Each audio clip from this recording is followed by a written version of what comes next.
y ya dimos la introducción la semana pasada, ya identificamos a Judá o a Judas, como viene en la Biblia nuestra, quién es él o quién era.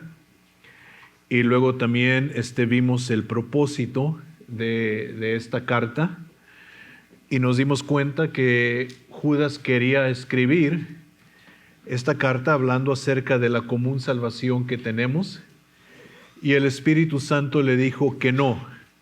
El Espíritu Santo le dijo: escribe la carta exhortando a la iglesia a que contiendan fervientemente por la fe que una vez les fue entregada.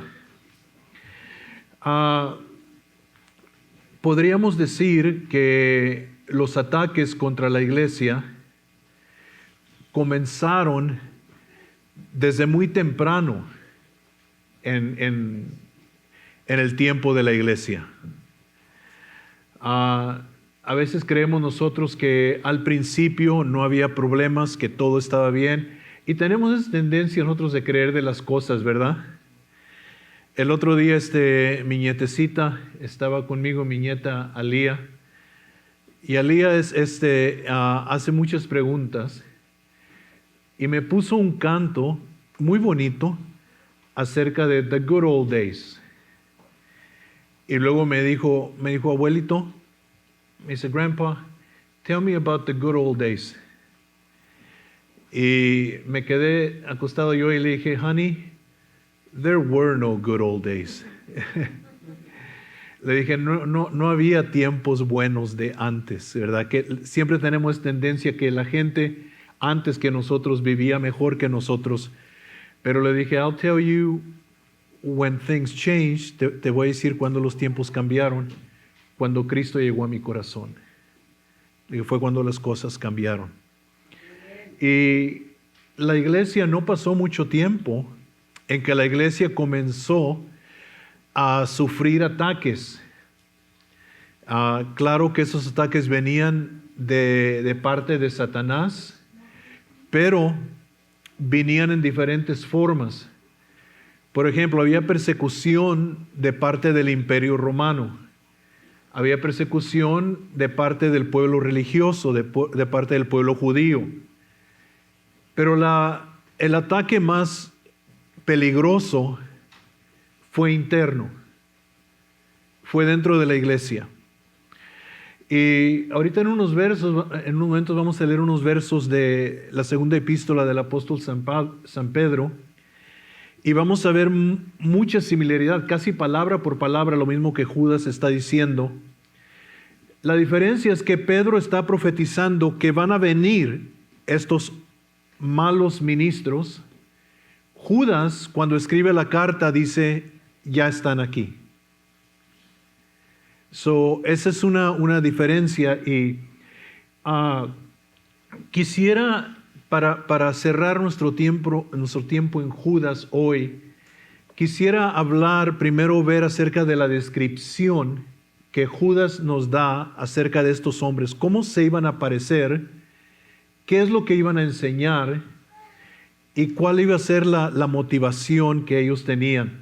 Si leemos, por favor, si va conmigo desde el verso 3 hasta el verso 13, que es prácticamente la mitad de la epístola de esta carta, entra él en una descripción acerca de estos hombres, qué clase de personas iban a ser estos hombres. Y mire lo que dice el verso 3, amados, por la gran solicitud que tenía de escribiros acerca de nuestra común salvación. O sea, yo sentía un gran deseo de escribirles esta carta, y el tema iba a ser nuestra común salvación. Dice, pero luego dice, me ha sido necesario escribiros exhortantos que contendáis ardientemente por la fe que ha sido una vez dada a los santos. En otras palabras, Dios me cambió el mensaje. Me cambió el tema de esta epístola. Yo iba a escribir acerca de la común salvación, y Dios me dijo, el Espíritu Santo me dijo, no, escríbele a la iglesia, escríbeles esta carta a que peleen por la fe, a que peleen por la fe que ha sido entregada a la iglesia. Now, si usted quiere saber ¿Cuál es la sana doctrina de la iglesia? Usted tiene que leer la Biblia. Tiene que leer el Nuevo Testamento. Tiene que estudiar lo que Jesús enseñó, las cosas que Él dijo. Y luego tiene que también usted leer las epístolas de los apóstoles que recibieron todavía más revelación acerca de la doctrina, acerca de lo que la iglesia cree y por qué lo cree. Y entonces, él está diciéndole a los creyentes, defiendan la fe, peleen por su fe. No nomás crean todo lo que les dicen, todo lo que oyen. Ustedes defiendan la fe. Cuando yo vine a Cristo, en la iglesia donde yo estaba, hablábamos mucho acerca de la sana doctrina. Y se nos hablaba mucho acerca de la sana doctrina y una parte grande de la sana doctrina era una doctrina de santidad. Pero casi todo lo que se exhortaba acerca de la santidad era más con apariencia física. Entonces nosotros crecimos en eso. Cuando tuve más tiempo en el Señor y empecé a estudiar yo más,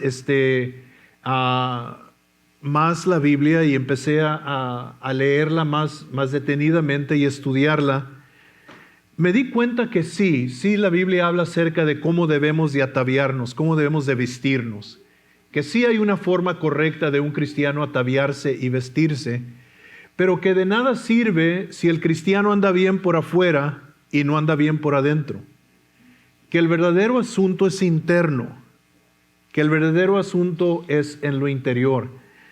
Y entonces les escribe esta carta y luego nos va a decir por qué el Espíritu Santo le dijo que escribiera esta carta.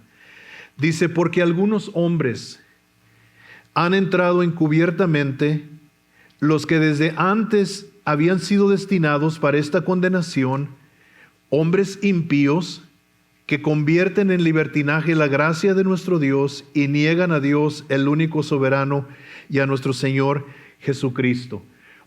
Estos hombres habían entrado ya en la iglesia, estaban ya presentes en la iglesia y habían entrado encubiertamente. O sea que se habían presentado como cristianos, parecían, ustedes recuerdan que Jesús dio una parábola acerca de esto en Mateo capítulo 13, ¿se acuerdan?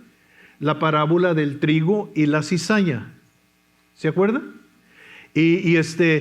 Entonces Jesús profetizó acerca de esto y Judas dice, ya estos hombres están dentro de la iglesia y entraron encubiertamente. Jesús también dijo que iban a venir hombres que eran lobos rapaces vestidos de oveja. Entonces lo que estamos viendo ya es que durante este tiempo, durante esta época de la iglesia, ya estaban estos hombres dentro de la iglesia. Y quiero decirles que nunca han salido. Siempre la iglesia tiene personas que entran y no entran con buena motivación, no entran con buenas intenciones, y entonces están presentes entre la iglesia del Señor hoy.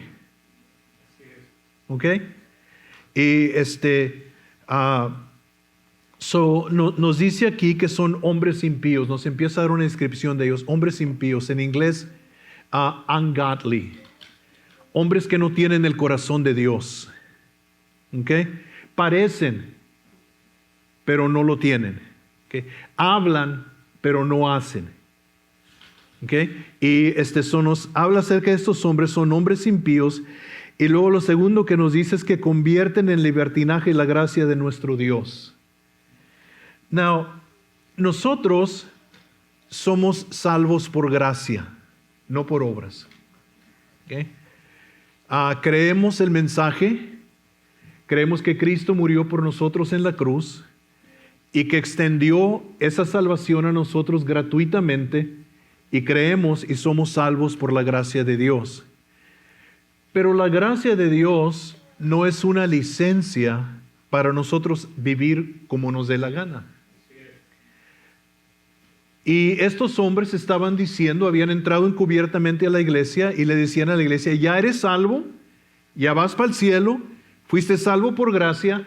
Ahora no importa si te emborrachas, no importa, ¿verdad?, si cometes adulterio, no importa si cometes fornicación, no importa si vives como vives, ya eres salvo y la salvación no la puedes perder. Y ya estás seguro para ir para el cielo y vive como quieras porque de todos modos ya estás seguro. Now, estaba yo estudiando, o no estudiando, sino recordando, porque esta semana eligieron un nuevo papa, la Iglesia Católica Apostólica Romana. Y yo llevé mi troca que le cambiaran el aceite, y mientras que estaba ahí, estaban las televisiones, estaba en la sala esperando que me hablaran, y estaban las imágenes donde estaba toda la cámara donde iba a salir el papa y todo, estaba ahí la gente y emocionada, y reporteros, y esto y lo otro, y todos esperando que saliera el nuevo papa. Y me acuerdo porque este papa tomó el título de Leo XIV, me parece.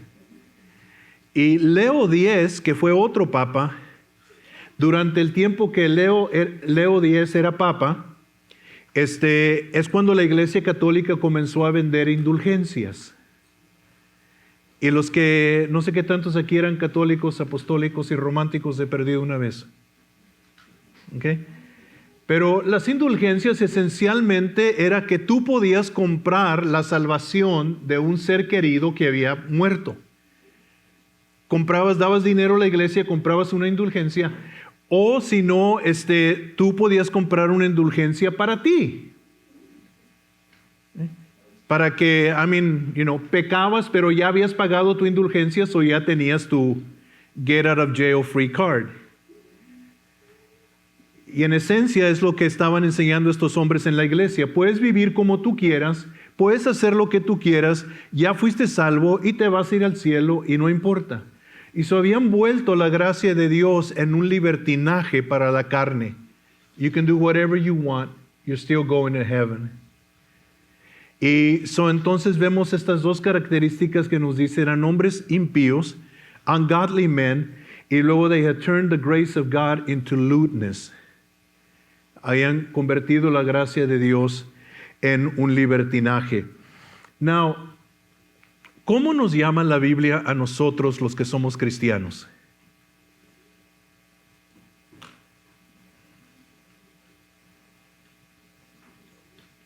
Santos. Now, ¿qué se pinta en tu mente cuando piensas en una persona santa?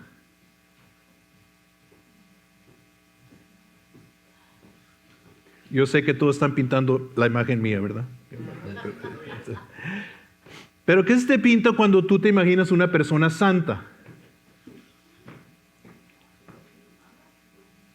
¿Mande?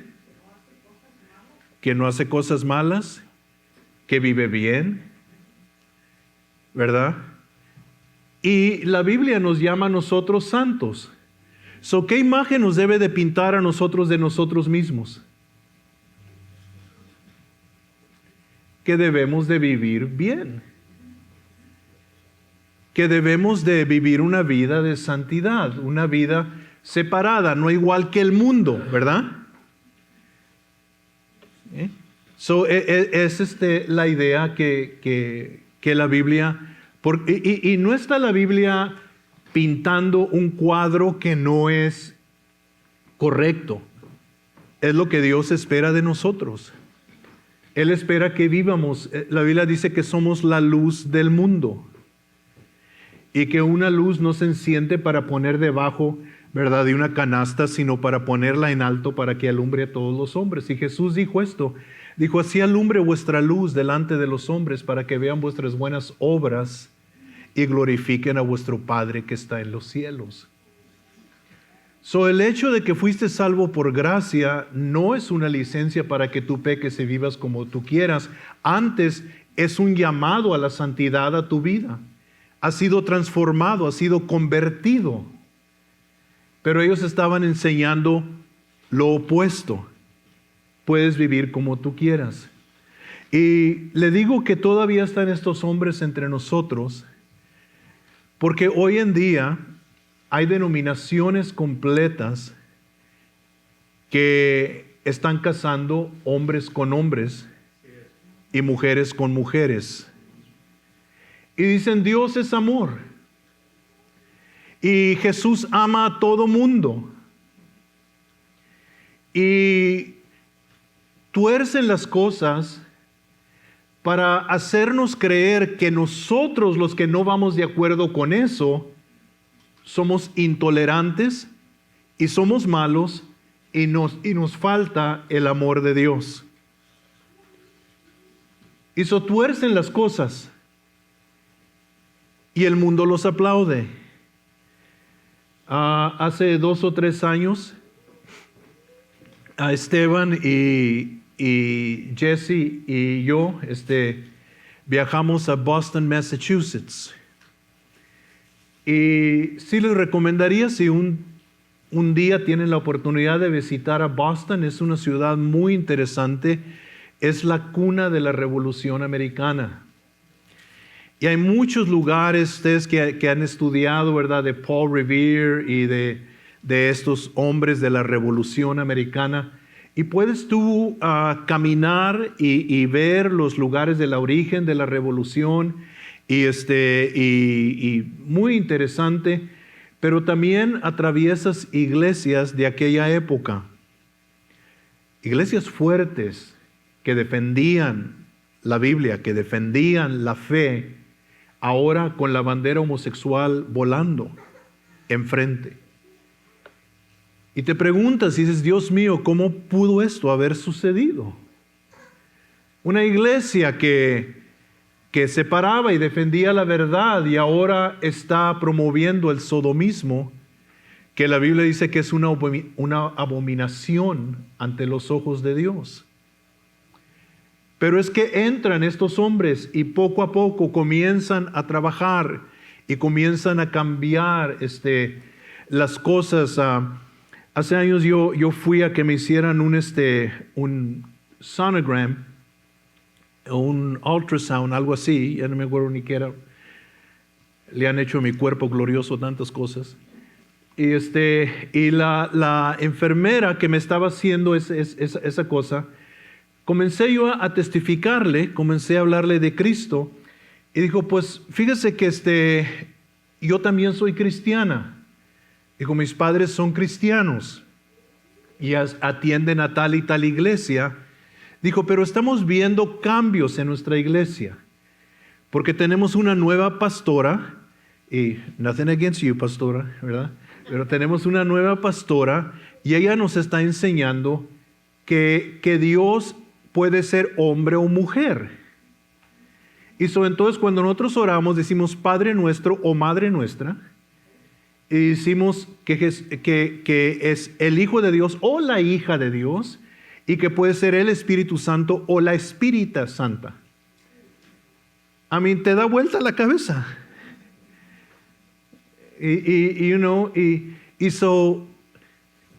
Esta idea de que nosotros tenemos el derecho de torcer la doctrina como nos acomoda a nosotros o como le acomoda a la cultura moderna.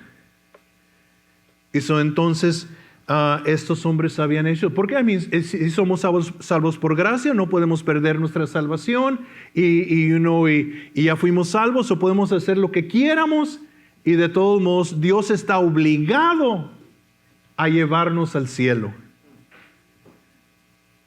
Pero la persona que ha nacido de nuevo se conoce no por una oración que hace, sino por el fruto que produce. Un árbol bueno no puede producir mal fruto, y una fuente no puede producir agua dulce y agua amarga al mismo tiempo. Entonces, si hemos sido salvos, tiene que haber un fruto de santidad en nuestras vidas. Eso no quiere decir que somos perfectos, que nunca vamos a pecar, Pero el cristiano cuando peca se siente mal. Y si tú puedes pecar y no te sientes mal, yo dudaría de que tú fuiste verdaderamente salvo. Y se me estás juzgando. Sí. Sí, te estoy juzgando. Pero te estoy juzgando por lo que la Biblia enseña. Entonces, yo sé que en la iglesia moderna de hoy en día esas palabras suenan duras, pero es la verdad. Y entonces nos dice eso, y luego nos dice después de eso, que niegan a Dios el único soberano y a nuestro Señor Jesucristo.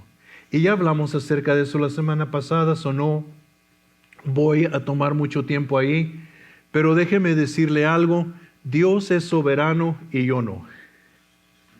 Yo no soy soberano, ni usted tampoco, pero Dios sí es. Él es soberano.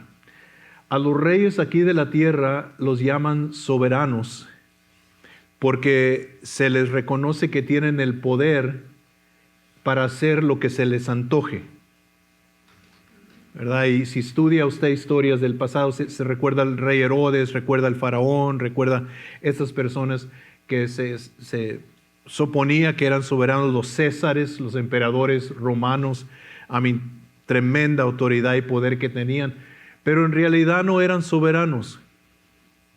Estaban limitados. Y le voy a decir otra cosa, Satanás tampoco no es soberano.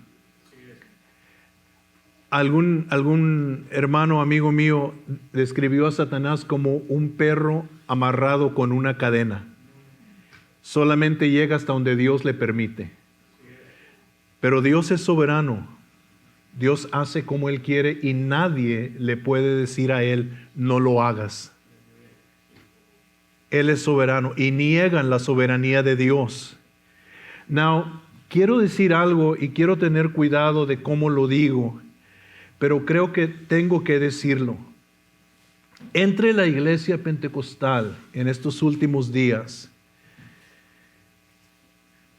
oigo yo a veces cosas que me causan cuidado. Por ejemplo, cuando ministros se suben a los púlpitos y comienzan y dicen, yo decreto esto, yo decreto esto, yo decreto esto. Y digo, hey man, ten cuidado. Porque nosotros no tenemos derecho de parte de Dios de estar decretando cosas que Dios no ha dicho. Y no simplemente porque yo lo decreto quiere decir que va a suceder. Yo puedo llamar a Greg aquí enfrente y decirle, Greg, yo decreto que tú vas a ser un hombre rico. Y a lo mejor Dios mira desde el cielo y dice, no diezma. No, yo sé que Greg diezma, ¿verdad? All right. Pero sí me entienden, nos soltamos nosotros.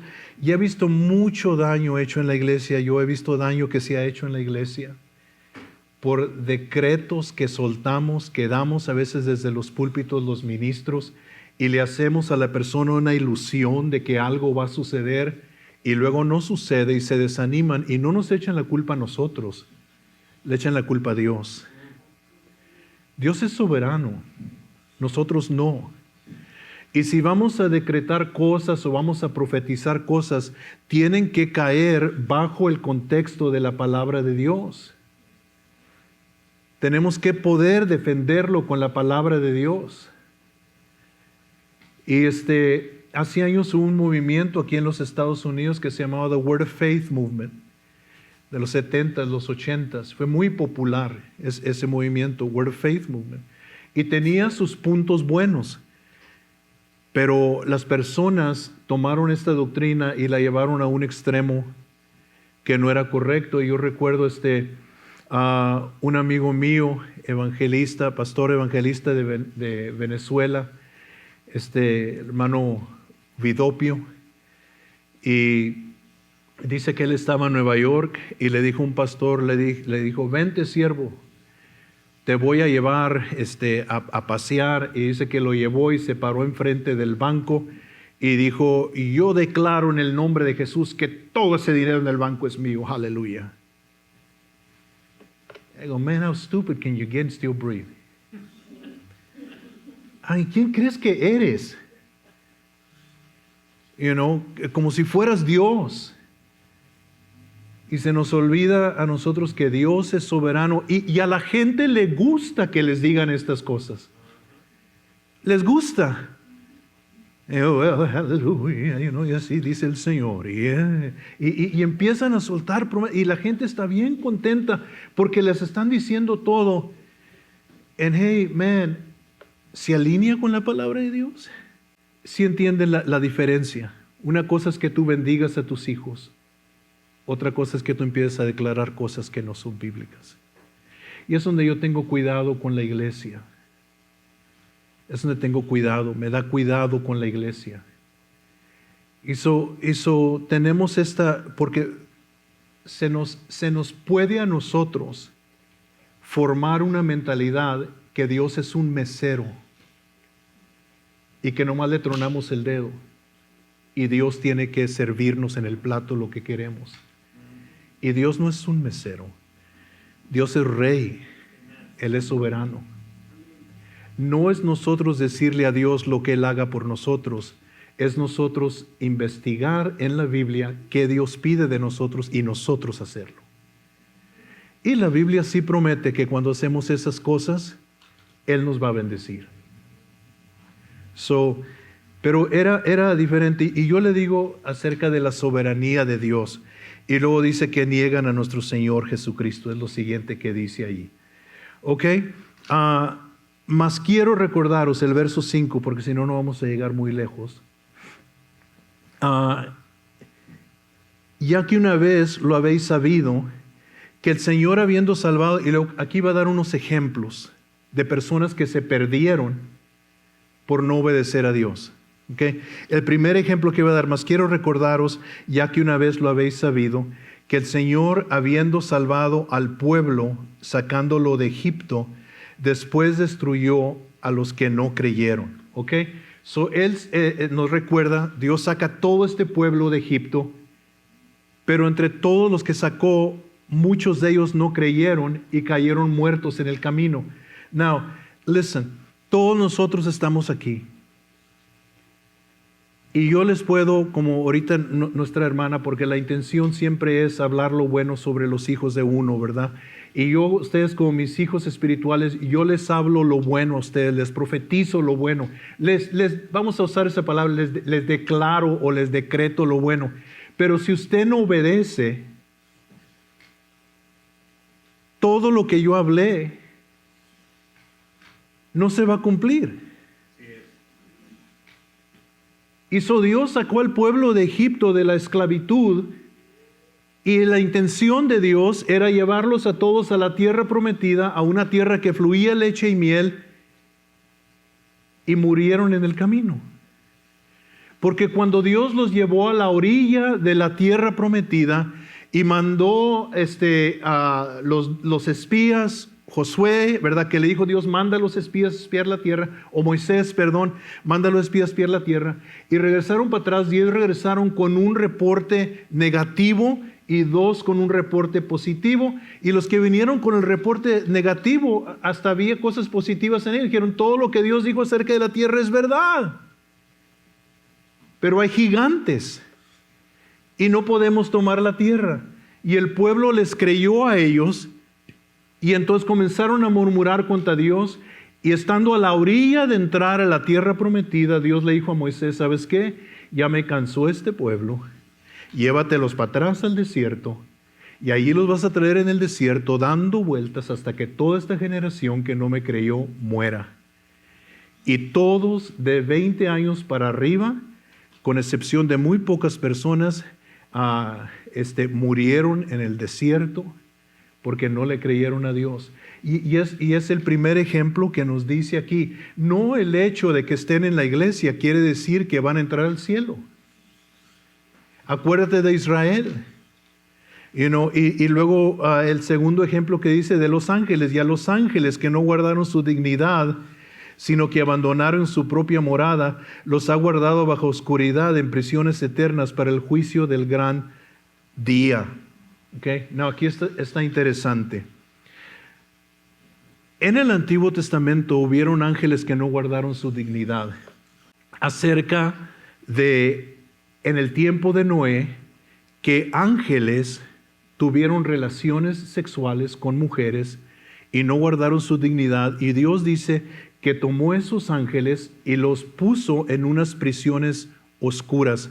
Hay una palabra que Pedro usa cuando habla del infierno y se refiere al infierno, de que en el infierno hay unos lugares oscuros de completa oscuridad donde Dios tiene a estos ángeles, ahí los tiene encarcelados hasta el día del juicio.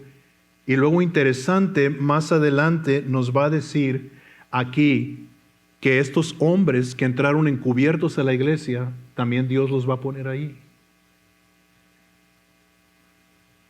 Obviamente, Dios toma esto muy en serio. Porque habló de estos hombres el apóstol Pablo, habló de ellos el apóstol Pedro, habló de ellos el apóstol Juan y habló de ellos también Judas. Y eso nos dice aquí que recordemos que si estos ángeles Dios los juzgó, que también Dios va a juzgar a estas personas que están haciendo este daño en la iglesia. Hay veces que uno se desespera. Yo le voy a confesar, como cristiano, por lo que ves en la iglesia. Las cosas que uno ve a veces en la iglesia. Y podemos creer o podemos preguntarnos, ¿por qué Dios no hace algo? ¿Por qué Dios no interviene? ¿Por qué Dios no hace algo? Bueno, en primer lugar, la Biblia nos está diciendo que Dios sí va a hacer algo, pero lo va a hacer a su tiempo. Pero hay otro aspecto aquí. En el Antiguo Testamento, Dios habló al pueblo de Israel y dijo, miren, van a haber profetas que van a hablar y lo que ellos profetizan se va a cumplir. Y luego después les van a decir, vengan, vamos a adorar otros dioses.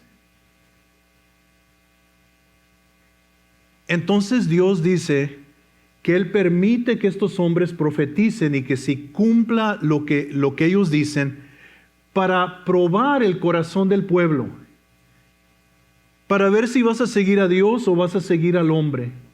Que cuando estos hombres te dicen, vente, vamos a adorar otros dioses, vas a saber que no son verdaderos profetas. Porque ningún profeta de Dios te va a llevar a adorar otros dioses. Y son entonces estas falsas doctrinas, falsos ministros que entran en la iglesia, yo puedo ver también un lado positivo. Porque nos ayuda a nosotros a ver quién verdaderamente, ¿verdad?, está siguiendo al Señor.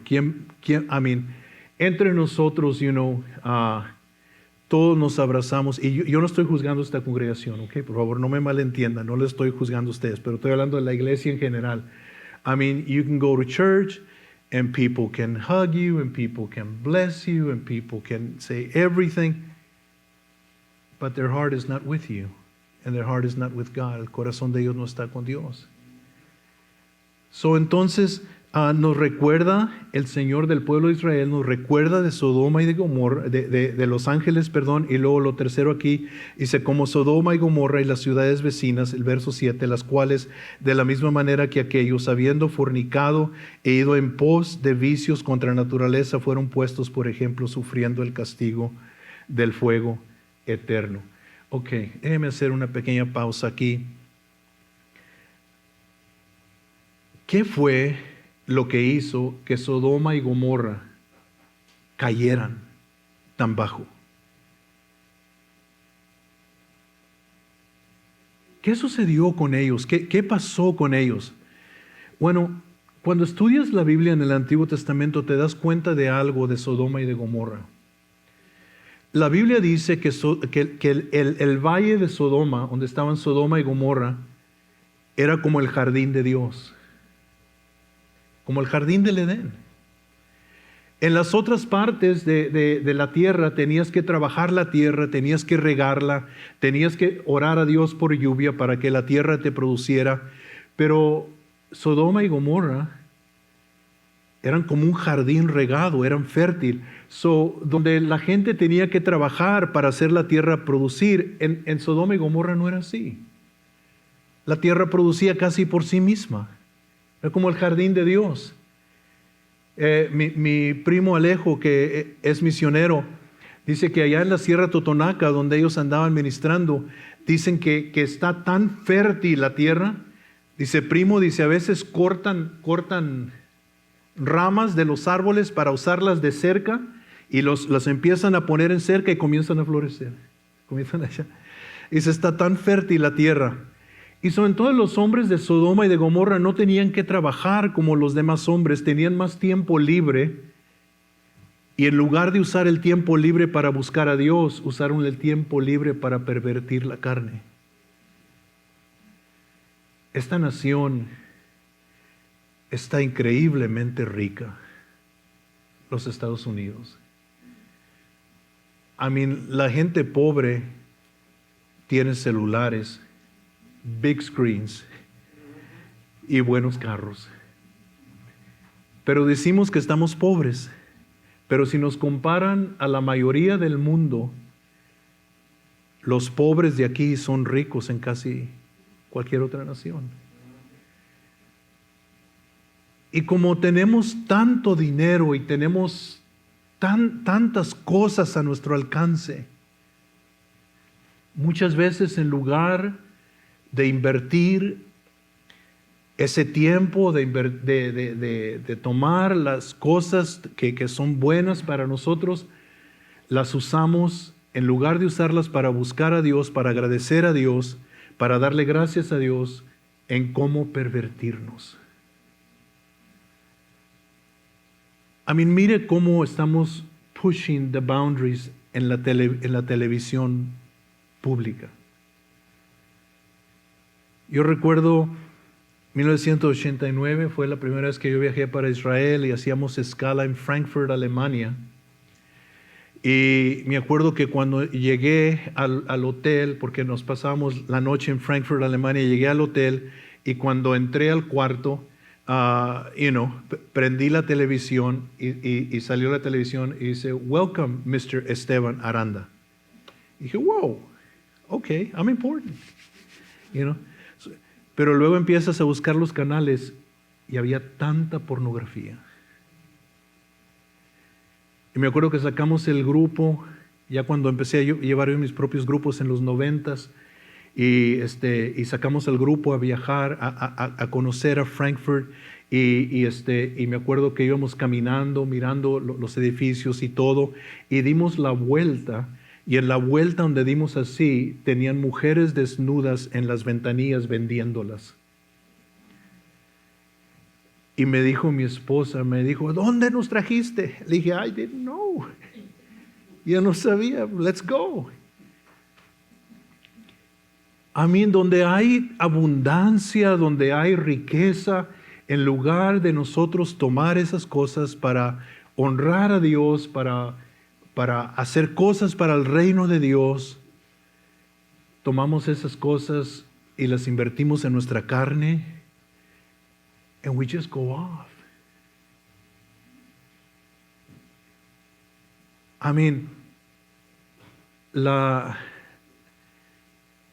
El negocio, no sé cómo decirlo en español, la empresa o lo que sea, de la pornografía produce billones de dólares por año. It's just a very lucrative. Y lo más triste es algo que yo escuché, que hace años hubo una convención de pastores en una ciudad, parece que en Florida, no recuerdo dónde era, pero el hotel reportó que nunca había tenido tantos hits a los canales pornográficos como cuando estuvieron ahí los pastores. It's just that we're so rich. We have so much. We throw away food. Hacemos, I mean, we're just so rich, estamos tan prósperos, tan, you know, y so, en lugar de tomar esto, nuestra nación se va volviendo más y más y más vulgar, ofensiva ante Dios, perdón, y a veces hasta en los púlpitos tenemos miedo, los pastores, a hablar la verdad porque se nos van los que diezman más. So let me just back off.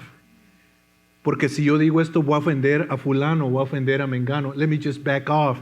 Y retrocedemos la palabra de Dios, no la predicamos, porque las personas más ricas a veces dicen, ¿verdad? Hey, si no, be careful what you say, ten cuidado.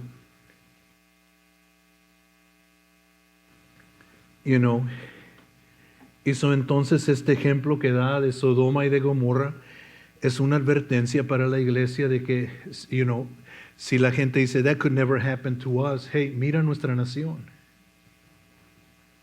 Mira nuestra nación. El problema no es tanto afuera, sino adentro, pero yo creo que lo que está sucediendo afuera refleja lo que está sucediendo adentro. Si estas cosas están sucediendo en nuestra sociedad, en nuestra cultura, es porque la iglesia ha dejado de ser sal. Y Jesús dijo, si la iglesia pierde su sabor o pierde su sazón, ya no sirve para nada. Y son entonces las exhortaciones a la iglesia, ten cuidado que no te vayan a compromisar con un mensaje que te gusta, que te agrada, que tú vas de acuerdo, te satisface lo de tu carne, y so, al rato ya no hay diferencia entre la iglesia y el mundo. Eso Dios, aquí la Biblia nos exhorta a nosotros, hey, no, don't think you're gonna get away with it. Israel didn't get away with it. The angels didn't get away with it. Sodom and Gomorrah didn't get away with it. Be careful. Ten cuidado. You know, I'm going to tell you something. Sin feels good. No, yo sé que eso no, pero esa es la verdad. Cuando estás practicando el pecado siente bien a tu carne. That's why it's so dangerous. Pero es tan peligroso. Se siente bien cuando estás, y empieza a jugar con tu mente, empieza a jugar con, oh, wow, oh, this is exciting, oh, es tan emocionante, oh, I'm gonna get away with it, oh, esto y lo otro. Y es una trampa.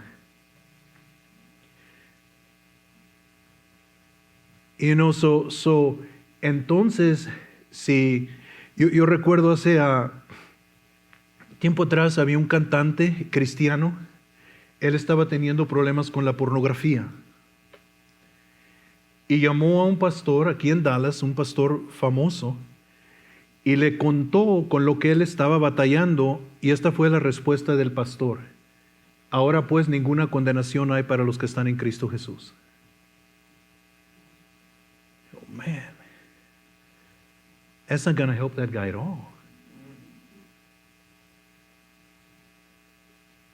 Pero luego después llamó a otro pastor, este es de la boca de él, ¿ok? Del cantante. Llamó a otro pastor y él le dijo, tú no puedes vivir así. Quiero que vengas y voy a trabajar contigo para sacarte de esto.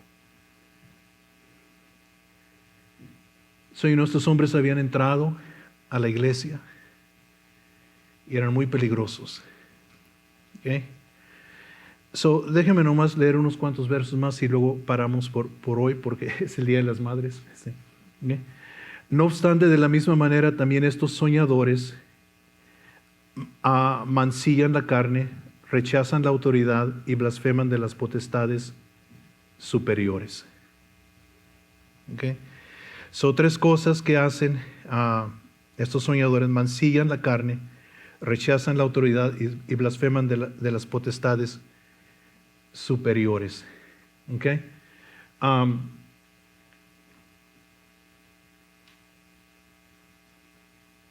Quiero nomás enfocarme en esto aquí y luego terminamos ya. Rechazan la autoridad. Okay. ¿Qué tantos de ustedes tienen autoridad sobre ustedes? ¿Tienen alguna autoridad? Okay. It's dangerous to live without authority. You and I need someone to speak truth into our lives. Hard truth. Si no hay límites de velocidad en la carretera, people are going to drive like idiots. I mean, they do anyway. Pero, so, I mean, no speed limit, so just, a veces, no ha sido a veces en el freeway y tú vas al límite y te pasa una motorcycle. Just some crazy guy and I'm like, vroom. You go, whoa, man. So cuando me pasa a mí, hago dos cosas. Primero digo, you idiot. ¿Okay? En el amor de Cristo. Y luego después digo, Señor, ten misericordia. Primero sale la carne y luego sale. ¿Ok? Pero, ¿verdad? I mean, si no, y voy a decir algo, man, this is gonna go over like a lead balloon. Una nación necesita tener leyes. Leyes que se enforzan.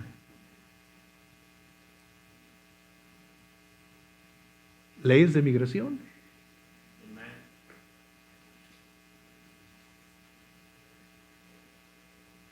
Porque cuando se violaron las leyes de migración, no entró gente al país que quería trabajar solamente. Entraron hombres que violan niños, que violan mujeres, que cometen crímenes violentos. Mandaron una organización terrorista, Maduro, el dictador de Venezuela, aquí a los Estados Unidos, el Tren de Aragua. Empezaron a tomar control de completas comunidades, ciudades, a cometer crímenes en Nueva York, en la orilla del subway. Empujaron a una persona nomás para matarla, para echarla al tren. Se quitaron las leyes migratorias por 4 años. ¿Y quién entró a la nación? No solamente la gente que quería trabajar y que estaba buscando una mejor vida. Entraron terroristas que ahorita están teniendo huelgas en las universidades defendiendo a la organización terrorista de Hamas. Entraron agentes de China. Tener la autoridad no es mala cuando es una autoridad correcta. Y la Biblia dice que las autoridades que están puestas en el gobierno están puestas por Dios. Amen. Y que debemos respetarlas nosotros porque no cargan la espada en vano. A mí me preocupa un poco cuando en la iglesia yo oigo voces que hablan en contra de las autoridades de migración. Porque estas autoridades no están puestas para hacernos daño, están puestas para protegernos.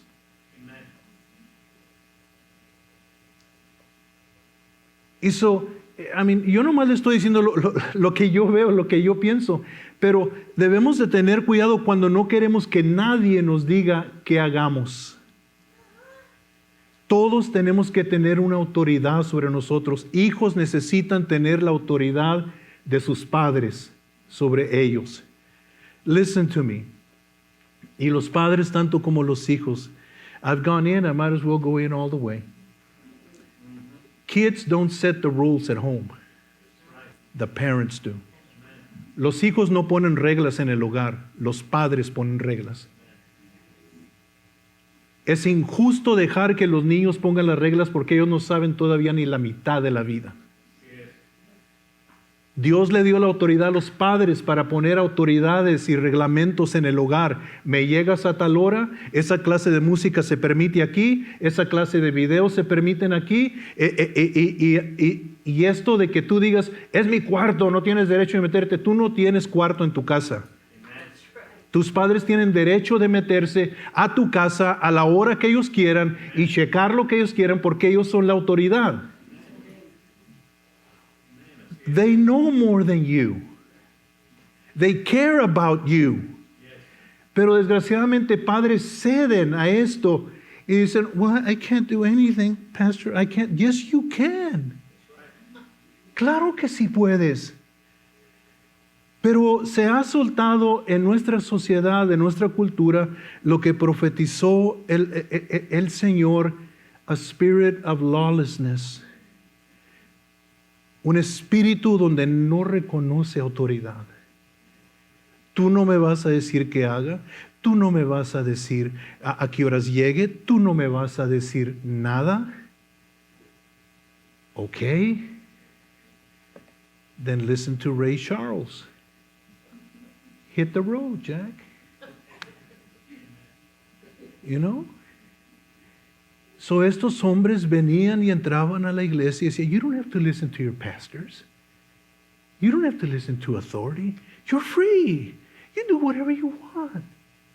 Vivir sin autoridad. ¿Sabes que si tú no tienes autoridad sobre ti, tú no tienes autoridad? ¿Se acuerda lo que Jesús le dijo, lo que le dijo el centurión a Jesús cuando él le dijo que él creía que Jesús podía sanar a su criado? El centurión le dijo, yo soy un hombre que estoy bajo autoridad. Y cuando a mí me dicen haz esto, yo lo hago. Y yo sé que tú tienes autoridad porque yo vivo bajo autoridad. Yo sé cómo trabaja la autoridad. A mí me mandan que haga algo y yo voy y lo hago. Y yo sé que tú tienes autoridad. Yo sé que si tú le mandas a mi criado que sea sanado, te va a obedecer porque tú tienes autoridad. Cuando tú te pones bajo autoridad sana, Dios te da autoridad a ti. Y si vemos hoy en la iglesia muchos cristianos sin autoridad, es porque no están bajo autoridad.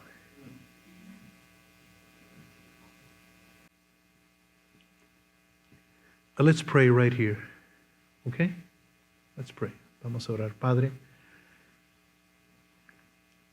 te damos gracias por la exhortación que tú traes a la iglesia, por las palabras de Judas, la advertencia de estos hombres que habían entrado a la iglesia y que estaban esparciendo estas doctrinas dentro de la iglesia.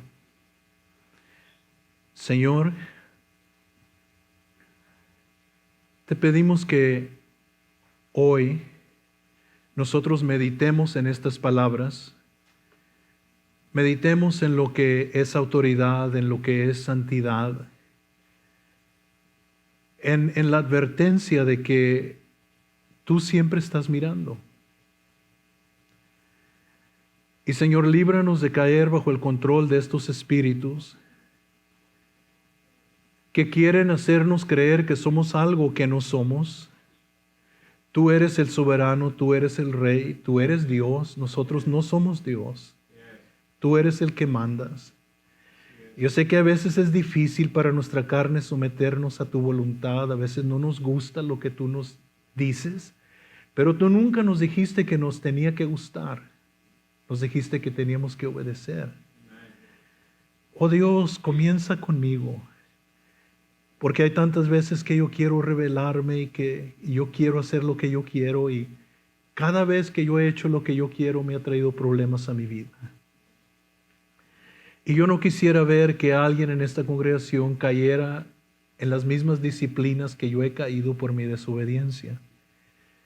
Ayúdanos a estar atentos a tu palabra. Ayúdanos a entender que tú nos amas y que nadie en este mundo nos ama más que tú y que a nadie le importamos más que te importamos a ti. Señor, ayúdanos a abrazar estas verdades. Y te ruego que a través de tu palabra tú nos enseñes a vivir. Señor, en el nombre de Jesús, yo te pido esto, Espíritu Santo, que ahorita rompas ataduras en los corazones, espíritus de rebelión, mentiras que hemos creído del enemigo y que derribes todas esas fortalezas de nuestras mentes y de nuestros corazones. Y Señor, que se cumpla en nosotros como dijo el profeta, que tú quitas el corazón de piedra y nos das un corazón de carne. Ayúdanos, Señor, a someternos a ti como tus hijos, como tu pueblo, Y yo sé también que juntamente con ello vendrá la bendición y la protección tuya.